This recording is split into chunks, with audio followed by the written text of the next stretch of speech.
Have you ever been trapped in a loop of what ifs? What if I fail? What if I'm not good enough? What if the next step is too big? We all have, and those questions can weight us down. But here's the truth. In the midst of all this, what if God is trying and inviting you to step out in faith?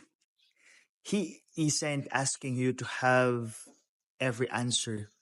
He's asking you to trust that His plan is greater than your doubts. Every what if can be a stepping stone toward the destiny God has prepared for you. And let go of the fear and lean into His promise. With God by your side, your what ifs transform into the possibility of something extraordinary. God bless. Keep safe. Bye bye.